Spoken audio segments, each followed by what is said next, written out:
fishing, it's in my soul.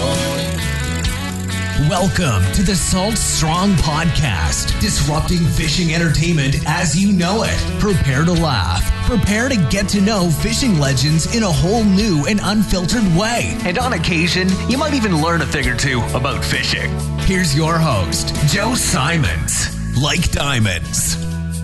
Hello, Salt Strong Nation. Joe Simons, like diamonds. We are back again talking about redfish, late summertime in particular. Redfish spots. Why redfish spots? Because if you guys have been living underneath the cave, we have a completely free tournament going on right now. And if you're listening, you don't know what I'm doing, but I'm holding up a legit like WWF wrestling belt that says Salt Strong Redfish Champion on it. And the winner of this tournament is going to take home this belt. I've already seen multiple people that have said that if they win, they're going to wear it to work every day for a month. They're going to wear it to church.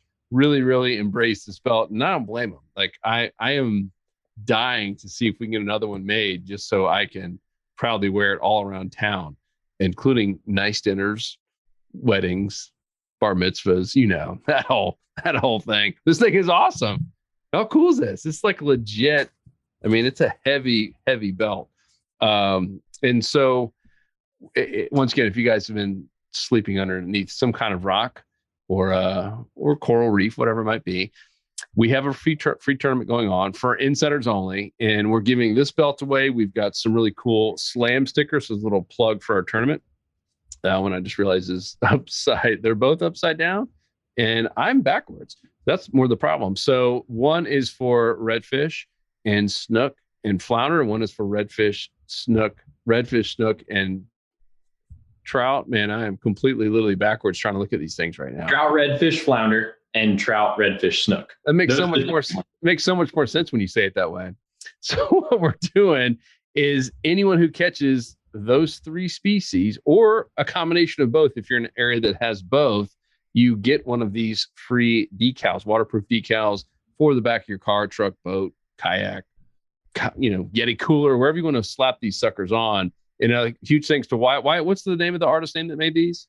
Brandon Fenorin. He does a lot of awesome illustrations for fishing companies, and we were happy to have him design those for us. They're really, really cool. We're excited to get those out to our insiders. Knocked out of the park. So just one more reason to be an insider. And we're also going to have Austin here, who is on the podcast. He does a really awesome job every Monday night giving away something cool. Sometimes we've done everything from hats to shirts to we've done rod and reel before in the past, where we give away stuff to our insider members every week just for being active in the community. And so we'll do some similar things just for this tournament. And I'll also share my screen as we kind of talk through some of these tips. So here's our community. For those of you who are members, you know what this looks like. It looks like someone here's got a nice red, only one spot. But we're going to talk about a couple of tips and tactics. One on how to do well in a tournament in late summer, because it's come up quite a bit. And number two, just overall tips on catching redfish. I know Wyatt literally just got back, as in 10 minutes got back, huffing and puffing on his way to make here in time for the podcast on a really epic day. So I know you'll have a lot of great insight here. What did you catch? 20 something redfish just a little while ago? Yeah, it was somewhere between 20 and 20. Once you get past double digits, it gets hard to keep track of fish. So I was trying my best because I knew we had this podcast today. Somewhere 20, 25 fish, no monsters, but still just consistent action. It was a really good day, and I'm excited to share all that info on this very helpful tournament podcast today for our insiders. Cool. So who wants to kick it off? Who wants to start? I mean, I guess I can, now that we've segued into it, I can go ahead and talk about some trends I've been seeing. And this is stuff that we're going to see in the community as well. But for the redfish, the past couple of weeks, we've seen, they're in late summer trends. And for anybody that's competing in this, month-long tournament, most of these fish are going to stick to those trends for the next 2 months. So everything we talk about, whether you listen to this a week from now, 2 weeks from now, is going to hold. Or if you're listening to this, next season, late summer, all these same tactics are going to apply. We know these fish are looking for areas that have high DO2. We see a lot of these fish being caught at jetties like the ones that Joe's showing right now, areas that there's going to be high current flow, areas where you're going to have a lot of cold water rushing through these zones, just because these fish late summertime are looking for cooler water. As we know, we talked about in our spots mastery course and all of our basic introductory tips where we talk about where to find fish. DO2 levels drop in areas where there's high temperature. So we're always looking for zones where it's going to be nice and cool, and those fish are going to be, localized to those zones. So don't be looking too hard up in the shallows, especially later on in the day. They might be hunting there very early, but areas where there's going to be lots of current, lots of DO2, that's always the biggest thing that I'm going to start looking for when I kind of start picking spots for reds. And you can always be sure that there's going to be good DO2 levels close to passes and inlets. So you don't need to be too far inland, anywhere near any big jetties, inlets. I know they call them different things on different coasts. I believe it's passes on the west coast of Florida, and in the Gulf and in parts of Texas, they're called inlets. So there's a little bit of a terminology thing there, but anywhere it connects to the Atlantic or the Gulf, you're going to see a lot of good DO2 levels for redfish in those zones. So that's kind of the first thing I would say to start looking for. Austin, Richard, do you guys kind of agree with that up in Jacksonville? Absolutely, 100%. You got to find the cool water this time of year. The water's hot, so those fish are trying to get away from that scorching hot water, where the oxygen's being cooked out of it, and looking for that cooler water where they can breathe. It's just they're more comfortable in that cooler water. That the hot water is just too much. Yeah, exactly on the same thing. Those morning bites too have been the best for me lately up here. And if you are going to be, target them in the shallows, your best bet's going to be in those twilight periods, and really making sure as well an incoming tide at a twilight period is a really, really good, kind of recipe for the shallows. But if not, even those shallow areas, I would still focus on, having a good, depth drop off nearby where those, fish can go back after it starts to warm up. This gentleman right here, for those of you who are watching, you get to see this. If you're listening, I'll just read it to you. But Matthew Stevens, as of right now, I believe he's winning the tournament. So went out with a friend of mine, got out at 6:30 p.m. So to your point, and that could have played just as well if it was a.m., but basically twilight. And I had a 2-minute limit by 8:30, caught 8 and lost a few fish. And if you scroll down here, so great day, some really solid reds. Let's see. I'm having to move you guys around so I can. There you go. But look at that one. And that's the token right there that he got in the picture. And that's what? 1, 2, 3, 4, 5, 6, 7, 8, 9, 10. Somewhere close to 20-ish, 21. What was the final count? 21? I believe it was 21. The message I saw this morning. That's a solid red, man. So it backs up what they said, twilight. And then two, Austin mentioned this offline, is go for numbers, right? If you look at a lot of these tournaments, I mean, obviously there's not like some area that magically holds a redfish with a ton of spots. It's just, it's a numbers game. If you've been catching redfish, sometimes you'll get them with no spots. That happens occasionally. And normally it's 1 spot, 2, sometimes 3. And then all of a sudden you get one like this with 20, or you get one of those leopard. And that's just all about consistent fishing and being in an area where redfish are going to be. Now, of course, we also have the slam that's part of the tournament as well, catching a redfish and speckled trout, flounder, and or snook. But for this in particular, I know every time we do a topic with redfish, it gets a lot of attention because it's an awesome fish to catch. It's not like a trout where they kind of max out. I mean, you can catch redfish that are, 26, 27 inches in circumference. I mean, some just monster bull reds that are so much fun to fight. And of course, the slot ones taste really good. And of course, you can find them from Texas to Virginia, which is where, most of our insider members are. So I'd love to hear anything else in terms of let's maybe talk about lures and even types of spots. Are you guys in docks? We've mentioned, being near inlets, passes. Do you like to find bridges? Are there certain types of structure you're looking for? I'd love some more feedback. Yeah, I would say that probably, and this is going to be very highly dependent on the region that you're in. For most of the folks that are listening that are in Texas and in Florida, you're going to be primarily fishing grass flat type zones. for your redfish. And the folks that are in the Carolinas, that are in Georgia, Louisiana, even some parts of Florida, in the Northeast and Northwest, there's some pretty heavy marshes, and you get up into creeks. We're seeing Spartina grass, like in the pictures that Joe's showing right now. Those marsh creeks, those are all great areas for redfish, but you need to know, where you are, what's the most prevalent type of environment close to those passes and inlets. And then you can start thinking about your tackle choices there. Most of the grass flats that I fish for redfish, I am sticking close to the shorelines, or I'm close to kind of some shallow pothole type areas. That's generally 1 to 3 feet in depth. So my presentations are never too heavy. I'm not usually throwing anything above an 1/8 ounce soft plastic or, a top water lure. My favorite recently, and pretty much what I caught every single one of my redfish on, outside of one on the bomber this morning, was the Moonwalker that we created. And it's very similar to the Super Spook Junior, but it's just a design that's been tried and true for many years. It's just a very small bait fish imitation, and just walking the dog over those potholes, again, early morning, late evening, when the sun's not right up over those fish's eyes, that's the best time to get those redfish, because they don't necessarily see terribly well, but they feed mainly dependent on their lateral lines and just sensing that there's things around them. So redfish, they'll know that there's shrimp or there's bait fish kind of fleeing from the mud. You'll see them kind of waking on stuff. They don't feed primarily based on sight.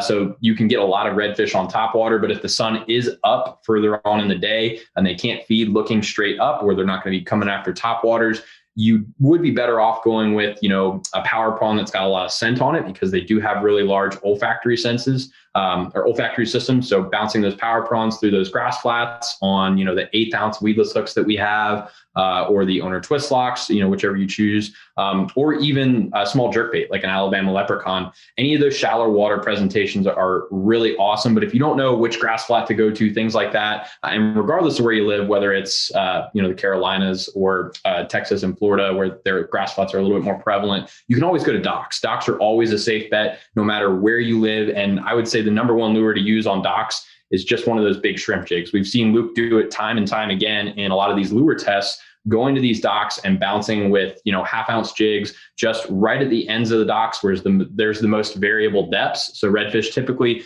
don't stick to the most shallow parts of a dock, and they don't stick to, a couple feet outside of the end. They're usually right on the last bit of the drop off, where the boats usually take off. They kick up a lot of sediment, things like that. That's usually where the most prey items are. So you can get a lot of really good redfish bouncing those shrimp jigs right on the ends of docks, regardless of where you live. It's a very safe bet. But those marshes as well, I'm going to probably let Austin and Richard talk on those, because they've been fishing them a little bit more. But those marsh environments can be really good as well. So what have you guys been seeing up in the creeks and kind of mud flats, things up in Jacksonville? And these same trends, I'm going to guess, are going to apply in the Carolinas as well, correct?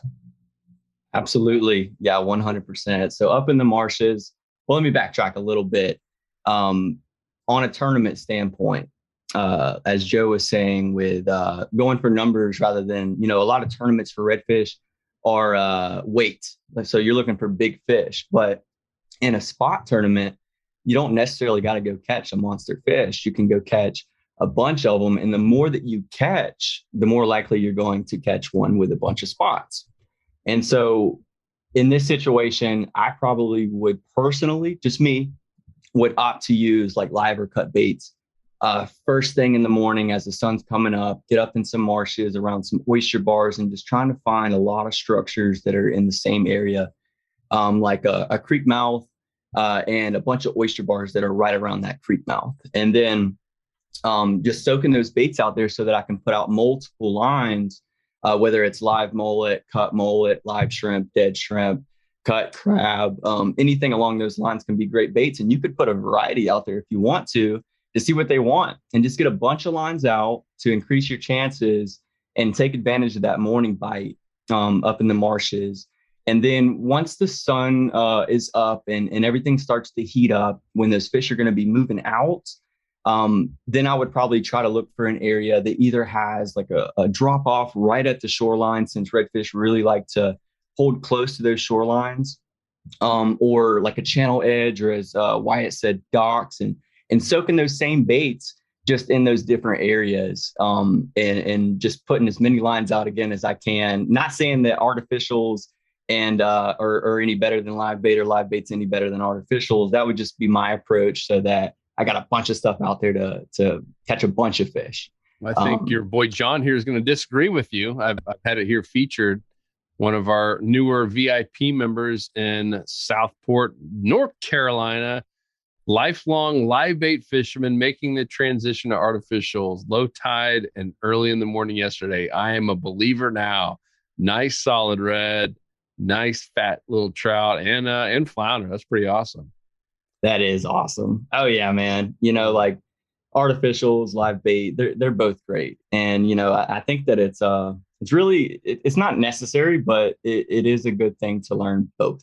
You know, the more you know, the more you can go do what you want to do. If you don't want to go and throw lures all day, covering water and stuff like that. Sometimes, you know, I want to go do that and fish like really competitive. And then sometimes I just want to soak some baits out there and just relax and just enjoy the day, especially if I'm bringing like kids or bringing family out there and just trying to have you know, not work too much at least. I think a good thing to think about is, are you fishing areas that you know or areas that you're trying to find fish in? Like you just mentioned, Austin, you know, if you're trying to cover ground, the areas that you might not know where redfish are, if you know where redfish are, cut bait or live natural baits can be a good option. But if you're just trying to find fish, you've not been out in a couple weeks, things like that. Look at that. Another token there for the redfish tournament. So that's what 3 looks like. Yeah, looks like a third spot there. Yep. Oh yeah. So that's the big thing is, you know, look at all the spots on this one.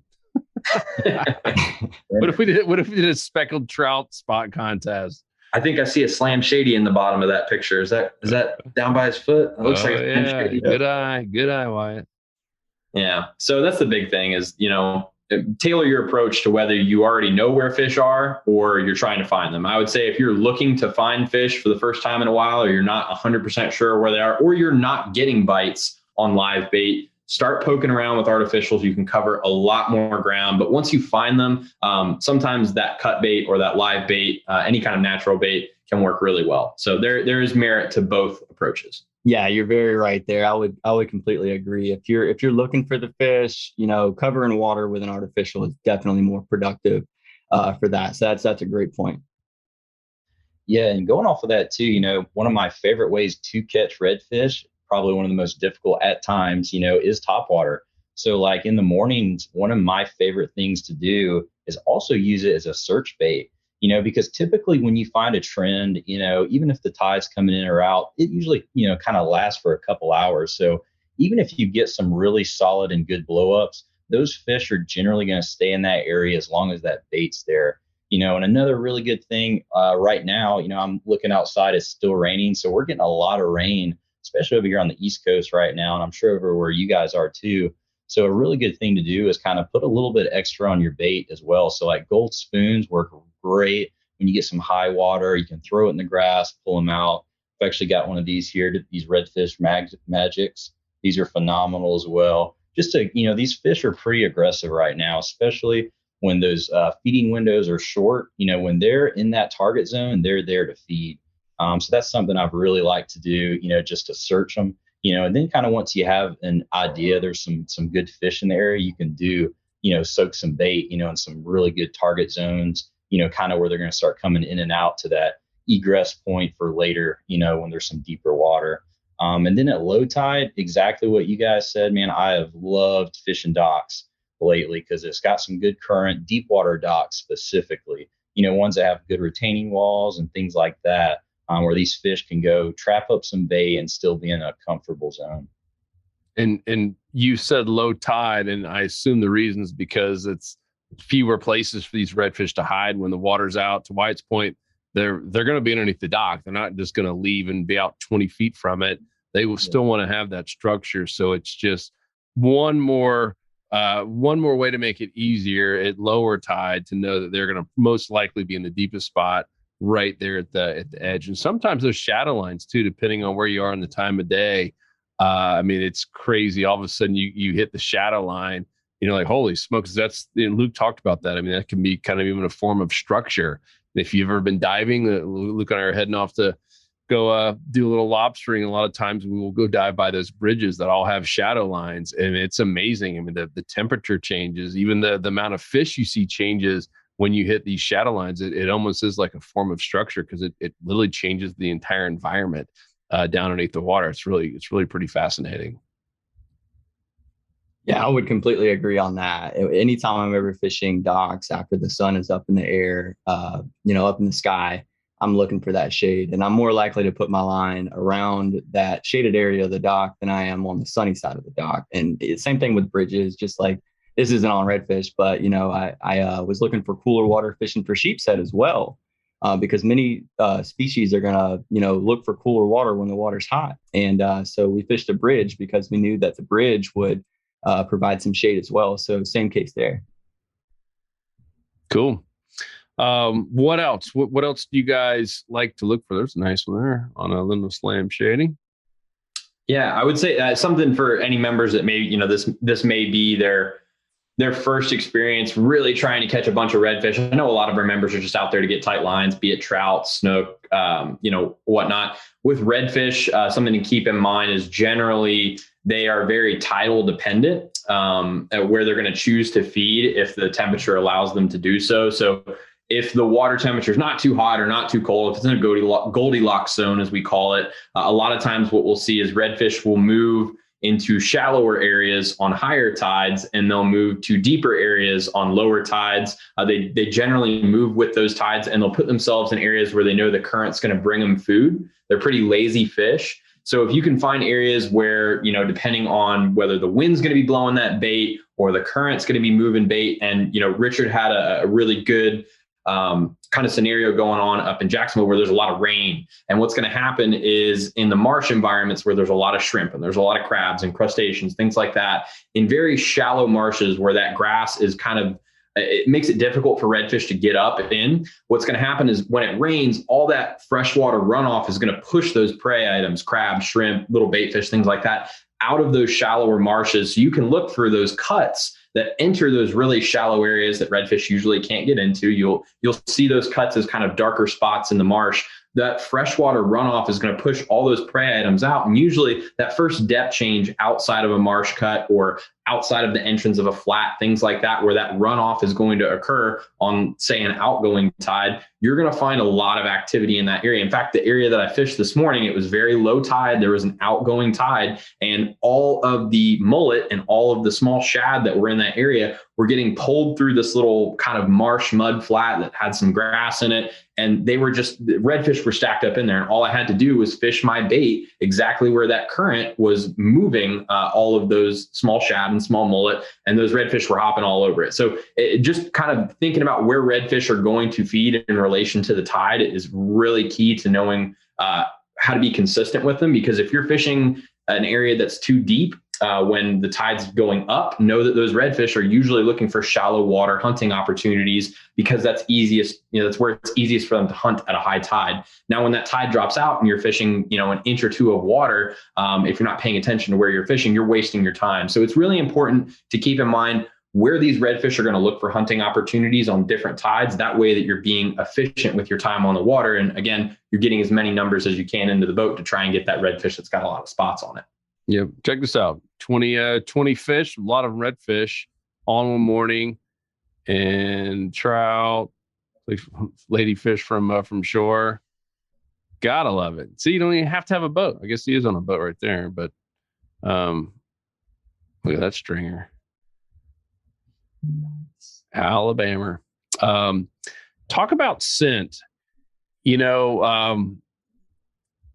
Like that Redfish Highway video, that was one that got a lot of attention with Deeks. And I saw one of the members mentioned that. He's like, I finally found the Redfish Highway. It was really all about scent, right? I mean, we were putting, cut bait out there, and regardless if you're putting cut bait or crabs or shrimp, whatever it is, I mean, a lot of it is scent based, and you're hoping these redfish are going, close enough where they, pick up on it and come eat it. Talk about scent, and you guys use Dr. Juice. Do you guys use type of scent? Obviously, if you're using, cut bait or live bait, you automatically are. What are your thoughts there on scent helping you, giving you a little bit of an edge, if you will, on a tournament? Oh yeah, absolutely. Anytime you're ever fishing a tournament, you want to add pretty much anything that you can that's going to give you an advantage. And in any situation, scent is always going to be a good thing. So whether you're fishing artificials, I personally like Dr. Juice. I also use Gulp. I've used Procure, but I'm really digging Dr. Juice lately, big time. And yeah, I mean, it's just, they're going to smell it. And if you're finding like picky fish or stuff, that's going to be a big deal. That could be the difference between those fish hitting your bait and not, just simply adding some scent to it. And then same thing with cut bait, so, like I said earlier, putting multiple lines out, that's basically what I'm talking about. Finding that redfish highway and putting it in the areas that they're going to be swimming through, because those redfish aren't going to want to just swim out in the middle of nowhere, because there's fish that want to eat them too. So that's one of the reasons why redfish normally hold extremely close to structure or extremely close to the shorelines. And so if you put a cut bait out there, or you're throwing your artificials up in those areas and adding scent, it's just going to give you that much more of an advantage. The juice is loose. And that's our exclusive scent that was made for Inshore Slams by the man, the myth, the legend, Dr. Juice himself. Has been around since I think he was making scent back in early 80s, and there's been multiple state records caught using his freshwater scents, and he's done a couple saltwater ones, and they teamed up with us to do one really for redfish and speckled trout and stook and flounder, and it flat out works. That one video, Luke, on the dock, I mean, it can't get any more visible than that. Where there's, if you haven't seen it yet, there's a redfish and snook, at a dock light, and he's got a power prawn, and they kind of come up near it, but for the most part, they ignore the power prawn, and he's trying to get a strike. And then right there, I mean, same instance, he sprays Dr. Juice on it and immediately strike. And he does it 2 more times, all sitting there like filming by him. He's cane pawing it. I mean, he literally has his camera in a hand, and he's, just sitting there dropping it in, and these fish are destroying it. And it's like, wow. I mean, the power of a scent. It sometimes this fish are just fired up, right? We've all seen it where they'll hit anything you throw out there, but that's not always the case. And most of the time, it's not the case at all. Right? I mean, fish can frustrate the heck out of us. And so, to your point, Austin, we want every possible advantage that we can. So I would highly urge you guys to go get a little bottle there, big or small. We got 2 different sizes of Dr. Juice at fishstrong.com. Of course, if you're an insider member, 20% off all the Dr. Juice products and everything else in the store. So one more reason to become an insider. And of course, you can win cool stuff like this belt. Yeah. I mean, just to talk about the power of juice real quick that I've seen. Juice is loose. Yeah. I mean, resisted. We talk about, how maybe it's the action of a lure, does the scent actually matter? I've had just the scent alone, like you said in the video with Luke. Some folks might say, oh, maybe he wasn't working the prawn properly. I've used shrimp lures where I've seen redfish tailing, nothing. I've worked them 10 different ways, nothing. And then finally I can see them coming down the bank, and I just knew that they were popping on shrimp. I knew that that's what they were locked in on. And, we put a lot of research into the Dr. Juice scent. There's actual fish products that are in them. I'm sure there's shrimp scent in it as well. And I literally just left it there, dead sticked at 100%, no twitches, no nothing. I could see where the redfish were coming. So I was able to, put it where I knew they were going to be going over it. And they picked it up just without it moving at all whatsoever. So allowing them to find that scent, like we said, dead sticking. It's the same kind of tactics that you guys used in the Redfish Highways video, but just using it with a kind of artificial scent as well. So it's an awesome scent. I would highly recommend using it. And especially for redfish that have those really big olfactory senses, like we talked about, that's something you don't want to not have on your kayak or your boat when you're trying to get redfish tagged in this tournament. Yep. Oh yeah. A fish is not going to hit a piece of plastic that's just sitting there on the bottom. So that is proof that scent works. Yeah. Yep. Richard? Yeah, there's no doubt, that scent is absolutely crucial. And especially, really in this area, the whole East Coast right now. And I know we had a lot of members lately that have been talking about just how much bait is in the water. I mean, you're competing with thousands of, different types of bait. You've got all the crustaceans, bait fish, finger mullet, bigger mullet are coming in. And that's one more thing that's really going to help your bait stand out. Other than some profile changes and things like that, I mean, adding scent is just absolutely crucial. And, going back, to like dead sticking, like what Austin said, like we got to have something that's going to be a little bit extra, to entice them. And one thing too, going a little bit back further, if you are going to be dead sticking or even using cut bait, that's still that scent factor. But put some Dr. Juice on your lures, whatever. Make sure, you're really going to be in one of those areas where those fish are going to either stop at or where bait's going to stop. So like if you're in a big open bay, and you see, I've even seen big fish hiding behind 6 to 8 inches of a little bit of a grass point. It doesn't take much. So if your bait can be there and, stay in that zone, eventually one of those redfish will come by and take it. And if you've got scent on it, it looks like food, it's acting like food, and it smells like it probably is food. So they're probably going to eat it. Good stuff. What else? What other little tips and tactics for redfish in late summer? Well, you can't forget, I don't know if we've already covered this or not, but out of all the spots that we've talked about, everything that we talked about, one of the most important things is going to be finding that bait.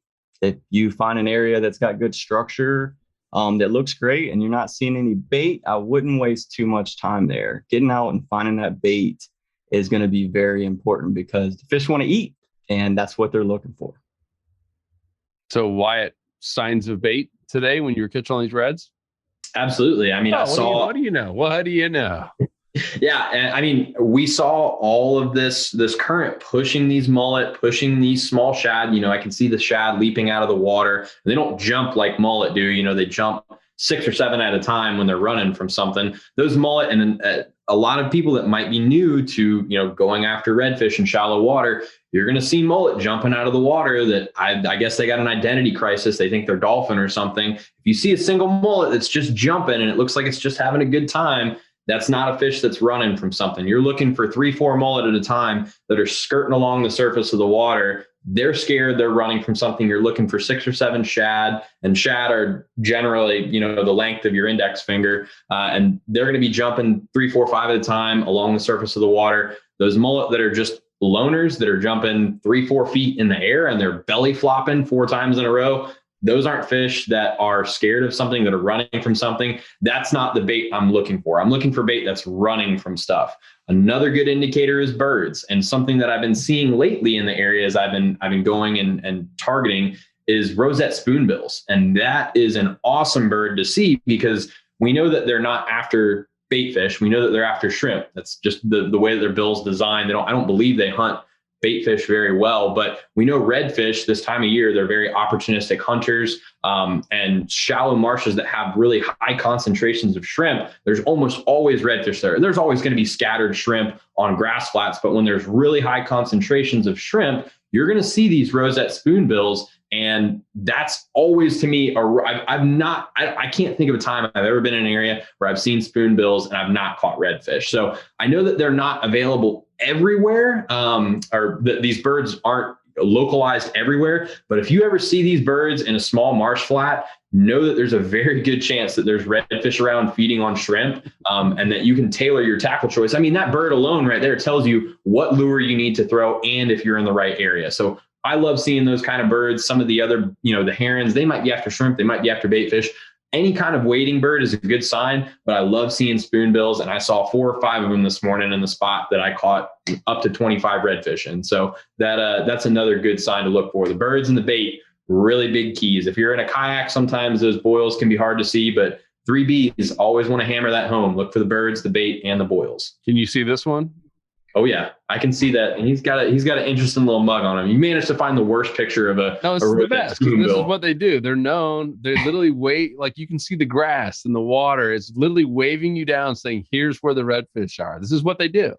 That's not true at all, but this is what they look like. Hey, I saw a redfish that had 28 spots. You can win the tournament. He's letting you know. Here, you like this one better? Yeah, I mean, that bill is for feeding on crustaceans. That's not a bait fish eating bill. So that tells you that they're there after shrimp, which kind of helps you kind of dial in your tackle choices a little bit better. I was throwing top water this morning. It was working really well. But when I went to this spot, and I was kind of scouting it out a little while ago, I did see that there was a lot of shrimp there as well. So I'm sure that those redfish later on in the day, I didn't stay out too late to find out, but I'm sure that changing my subsurface presentation to a smaller shrimp wouldn't be too bad of an option, just because there's a lot of these birds feeding there. And I know that shrimp might be a primary forage in that area. Why I would like to applaud you on knowing the name of that bird because I had no clue. And I don't know that this is that same specific bird. It looks extremely similar, but the ones that I see are typically all white.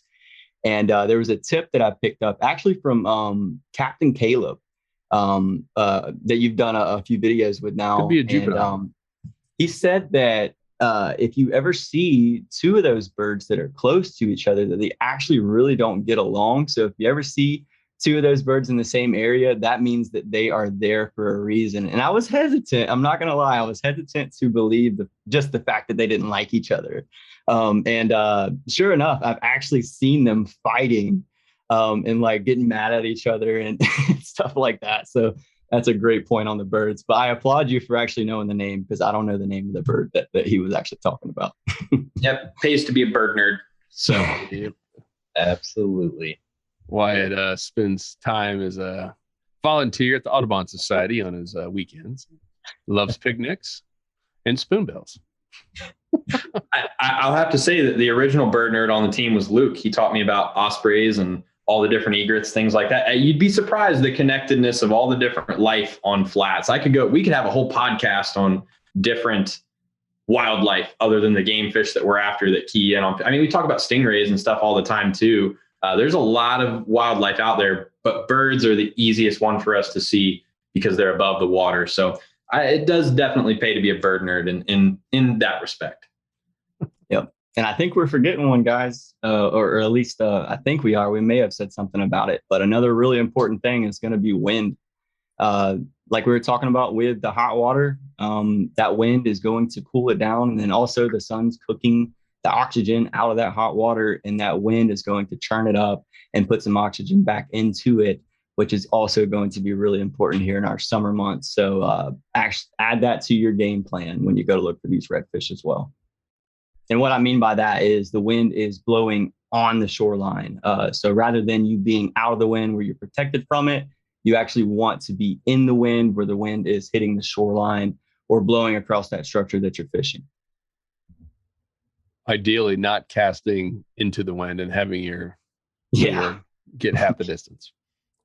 Well, sometimes if you are fishing a really heavy current area, there's always a caveat to stuff. But if you are having to cast into the wind, spoons aren't a bad option, or topwater, something heavy that's not going to get stopped. Soft plastics usually are the worst, but spoons do a good job cutting into the wind, or use, a heavy topwater like a moonwalker to just really punch in there. Sometimes it's not an option, but just know that you can do that. That's to play devil's advocate here. Love it. Cool. Anything else, guys?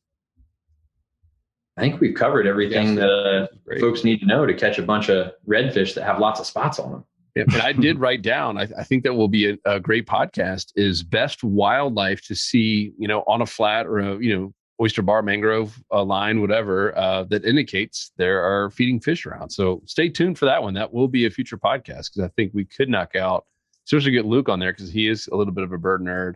And not just birds. I mean, different types of crustaceans and other things that you might see on a flat to indicate that it's a lively one. So stay tuned on that one.